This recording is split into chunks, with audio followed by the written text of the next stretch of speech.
On this MeatEater cooking special, we're gonna explore the wild world of outdoor cooking through the lens of 3 Montana trout.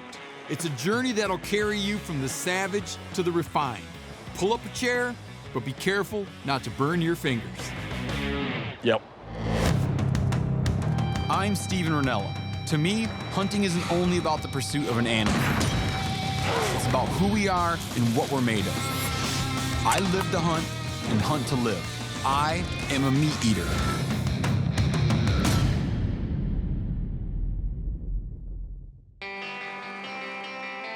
You know, I spend more days out of the year hunting than I do fishing.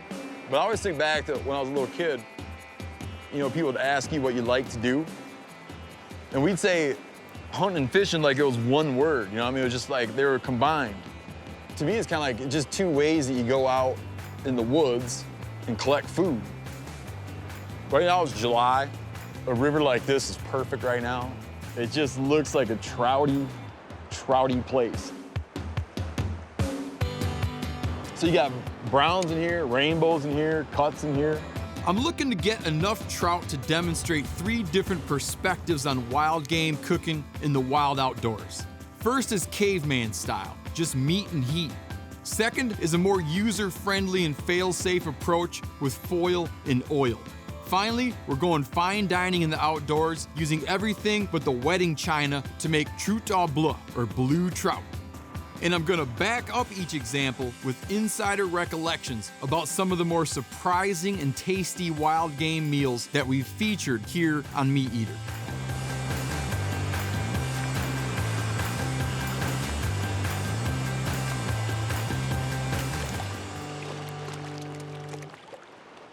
That right there is the perfect size rainbow trout for the table.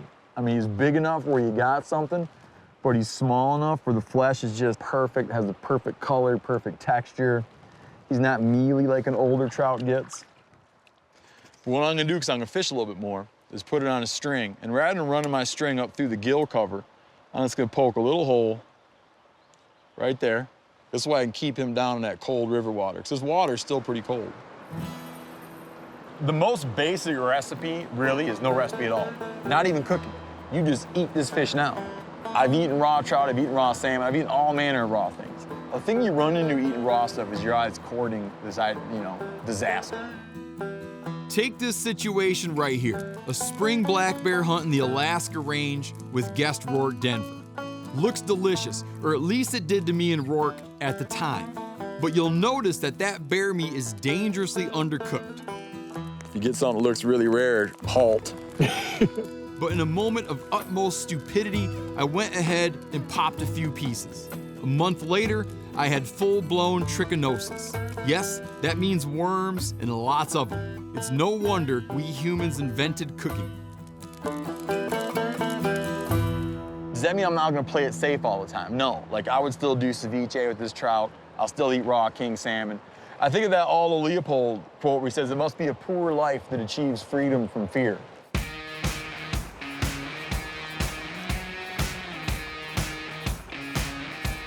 Now I like to cast slightly upstream, keep the rod tip up, and just follow it so that thing's just going at the speed of the current. Not tapping bottom, it's going along mid-water column.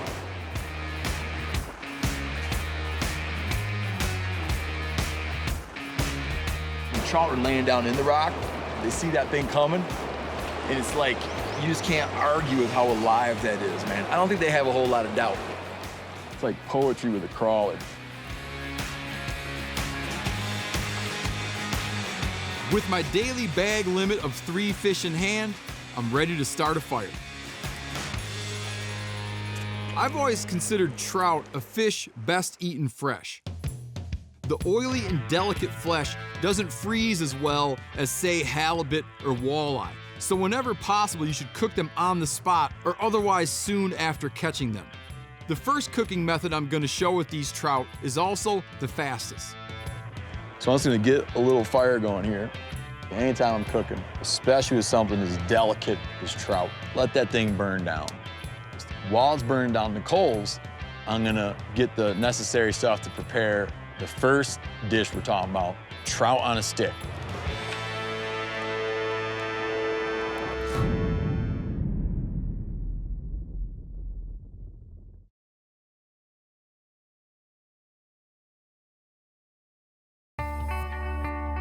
When I'm doing skewers for any kind of fire cooking, my preferred wood is willow.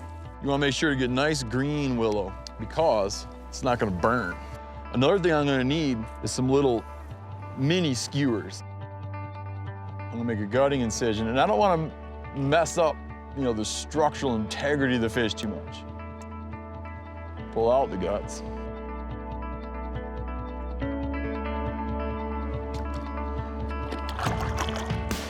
There's no reason when you're cooking trout to take the skin off. The scale, you can just chew the scale up. Take my skewer, go into the mouth, through that, into the fish's flesh. So now that skewer is into the tail. Make a little hole there. And that's just to ensure that this fish is gonna stay on. So now there we got a fish that's pretty well supported. I don't want flame touching this thing. What's gonna happen if you give it too much heat, the fish is gonna curl real bad. You want it to be at a height where it's excruciatingly painful to hold your hand there for a 4 Mississippi count. Yep, that's 3. When I think about like this kind of cooking, it's meat and heat, man. You got fish from the river, willow from the riverbank, and that's it. When I look back kind of on my hunting life, like all these meals spring to mind that were just like this, so primitive and minimalist and raw. But there's one such meal that always stands out in my mind on a hunt with my brother after drawing a very special Dall sheep tag called the toque tag. I had consulted with some guides who had worked that country in the past.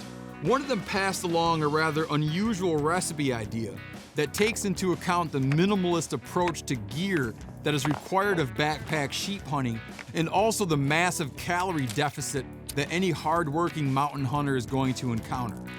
What I want to do is lay a couple willows across it. Those would be like rafters that are going to hold my rib rack roof on top of the house here. His idea, meat bliss.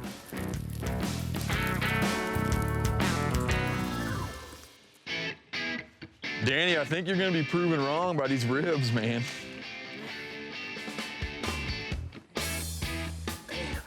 You like it? Not like fall off the bone tender, but it's edible. Yeah, it's pretty good. Listen, I'm not sitting here pretending that these ribs are tender. If I was having people over, I would never be like, oh, I got an idea. Yeah. I'll still a big rack of ribs on the grill and make them chew on it. But for being like really hungry and wishing you had some fatty something, it's a good way to go.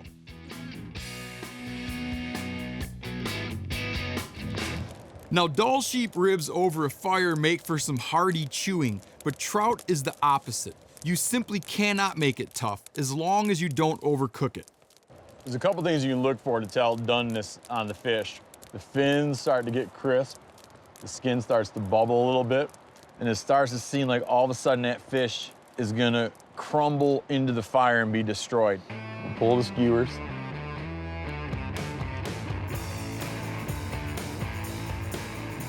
And we'll open this guy up. Now you can eat the skin, but I'm just pulling this back to kind of demonstrate what we got here. It's just so perfect. Flesh is coming off the bone. It's just such a nice, mild, delicate fish. You see how it just leaves that clean skeleton? Perfect trout. For the second cooking method, I'm gonna incorporate a couple technologies that make camp cooking a lot easier. Foil and oil and a pinch of salt. I'm gonna salt this fish inside and out with still very simple cooking method. From carrots to crayfish to caribou, this cooking method will take you through any outing. Last thing I wanna do before I wrap them up, just give them a little dab of oil. Be peanut oil, olive oil. And now I'm gonna wrap it up in here in the safety of this foil. The cooking process reminds me of fishing itself. You need to be patient, but too much patience can be as bad as not enough.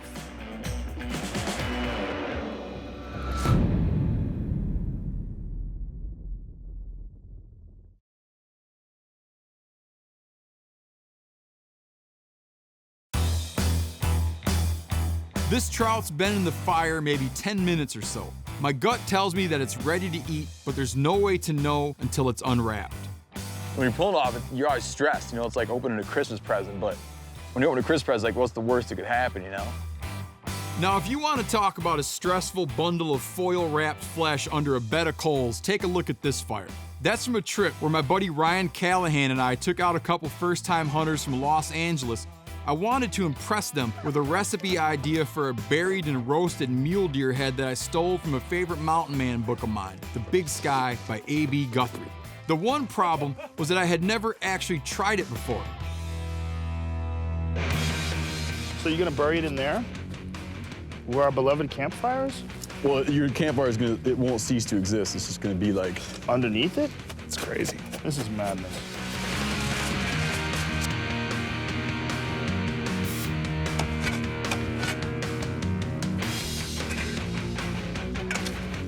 Okay, we should check what time it is, so if it doesn't work, we'll know how long not to do it. I think 3 hours ought to cook that right up good. And then you dig it up and see what happened. So the head's gonna be right about there. Yep. Yeah. Oh, you hear it? Oh, I like that. Put that over to the side. Crackling, huh? Sizzling. There you go. Look at that. Fine dining.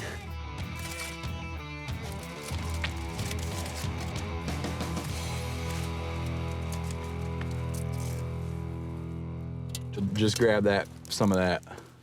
I'm telling you. Wow. Wow. Deer jowls. That's delicious. Oh, that's like smoked pork. Yeah, it tastes a lot like pulled pork. That's awesome. You know, I honestly wasn't behind you on this one. But this was really good. There's no way you could ever cook that head to get the meat off in such a nice way. We all just sat around, just blown away, you know. It was this amazing, kind of startling meal. It's so rewarding, though, you know, to dig that thing out of the fire and see what you got. That kind of curiosity is such a big part of food for me, where I'll just hear about ideas. Maybe they're ancient ideas, maybe they're modern ideas. I'll hear about ideas and want to try them. I remember, like, I had been asked by so many people, like, can you eat a coyote? What's a coyote taste like? I was with a friend of mine, Remy, Warren, and we're down in Mexico, and we were talking about this whole coyote idea. And again, just had to satisfy curiosity by going and trying it. One morning, we called a coyote in. I figured there's 100 ways to cook one, but I thought of the way I'd seen them cook domestic dogs in Hanoi, Vietnam. Burn the hair off, then roast them whole with the skin on. I have to admit, it wasn't the most appetizing thing in the world from a visual perspective, but it worked, sort of. All right. It's gonna be like doing shots in the bar. Ready? 1, 2, 3. Actually, not bad. Tastes like meat. Yeah, it tastes like something There's I've had. something going on, though. Tastes like duck. You know what? It tastes like duck. Like a diver duck, Yeah. you know? Got that livery quality to it. Satisfying to know the answer to the riddle, to like satisfy that bit of culinary curiosity, but not a satisfying meal.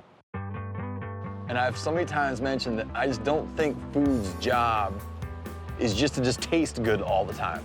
Food is capable of doing a lot more than just tasting good. It's capable of like really teaching us about ourselves and about our world. And if it tastes good, like this trout right here, all the better.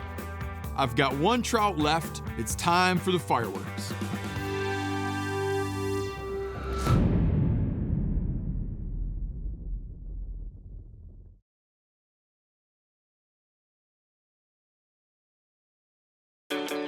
For my last trout, I'm moving into the world of chemistry and technique with blue trout. And no, that's not a fish species you never heard of. It's a recipe. It's a famous, like, classic French cuisine dish with a bazillion steps. But you can still do it on a fire with wild trout out of the river. In fact, it's the only way I've done it. But the first thing I'm gonna do is I need to build a very basic court bouillon. a poaching liquid. Get that heat out of the fire and bring it to a boil to sanitize the water, make it potable.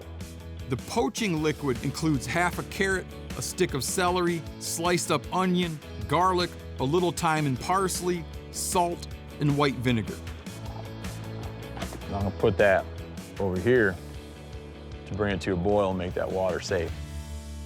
I got this recipe from a guy who's known as like the French master chef, who is Auguste Escoffier. And the guy was cooking stuff like spit from swallows, the birds, like swallow spit to thicken consommes. He was cooking street pigeons, stingrays. What I fell in love with about Escoffier, and one thing I like about wild game cooking, is that you can take these things that most people don't even have any familiarity with or have no idea you can eat it or how you go about eating it, and turn it into these awesome meals, man. One contemporary chef who's made an art out of turning non-desirable fish and game species into culinary masterpieces is Hank Shaw, a fellow who once joined me on a hunt for black-tailed deer and wild hogs in Northern California. During that hunt, Hank picked up a jackrabbit and he starts telling me about a dish that he's perfected called Sardinian hare stew. I was skeptical. I'd eaten all manner of jackrabbits, but I regarded it as a getting by food rather than something you'd brag up and share with others. It was protein, and that's about it. But once Hank started cooking, I grew intrigued. So what I got so far is I broke them up into serving pieces. I've cooked it in some olive oil with a couple of onions. And That's it so far? that's it so far. I'm gonna throw in some garlic and capers. It's a water-based stew. You don't add chicken stock or any broth. And you see how there's already a sauce on this? I mean, it's already nice and brown.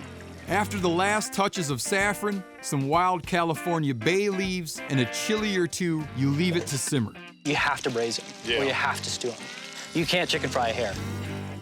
After an hour and a quarter, the meat will be falling off the bone. Hank finishes it off with some red wine vinegar made with grapes from his own backyard. So really, it's like a soup almost. Like it's thin. The broth is kind of the star. Yeah, for sure. That's ridiculous, man. Super simple. You know, all it asks of you is time. That's one of the better things I've had in a long time, actually. I'm not just saying that either. I mean, in all the eating I've done, restaurants, places all around the world, man, Hank Shaw's Sardinian stew is one of the finest tasting meals I've had. And it was with this critter that people don't even think you can eat, and they turn their nose up at it and run them over with their car, man. Our poaching broth is ready to rock. It's come to a boil, it's safe, we got it seasoned. Now you're gonna see why we call this blue trout. And the first step is to take simple white vinegar, and we're gonna put it in a container like this. What the blueness requires, besides vinegar, is a very fresh, lively trout. You don't want to handle the trout too much when you're making blue trout. The acids will start to give the trout a nice blue color. You can see it right now starting to happen around the fins, where the fins are beginning to blue. The trout gets a good soaking in vinegar, and after a few minutes, it's time to gut it. What I'm gonna do real quick is open it up a bit, gut them. I'm gonna take our vinegared trout, get rid of that vinegar, grab the poaching broth, gonna poach the trout. You're striving for something that's just very delicate and refined and subtle. You don't want to boil this thing. It only takes about 8 minutes before this thing is poached to perfection.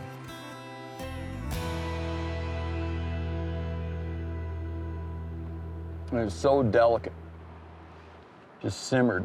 You see that meat comes off. I mean, it's just perfect. You got that salt, that vinegar. The herbs is just a very fresh, nice, clean tasting fish. A day like today is magic. To come to a stretch of river like this, catch a handful of trout, cook them different ways. These fish from this river have come to represent our own history. Through the food of these fish, you can sort of track this like great progression of how we've come to be as a people and how we've come to relate to our food. And that's one of the many gifts that the natural world just keeps giving and giving to me. A way to explain my life is it's just been a constant progression of meals drawn from the landscape. And that has given me not just like great food experiences, it's given me my friendships, my relationships with my family. It's brought me in a way to feel closer and at peace with myself and closer and at peace with the landscape. I think that a key to understanding ourselves can be found through the food that we collect and gather in the out of doors. It is an end in itself.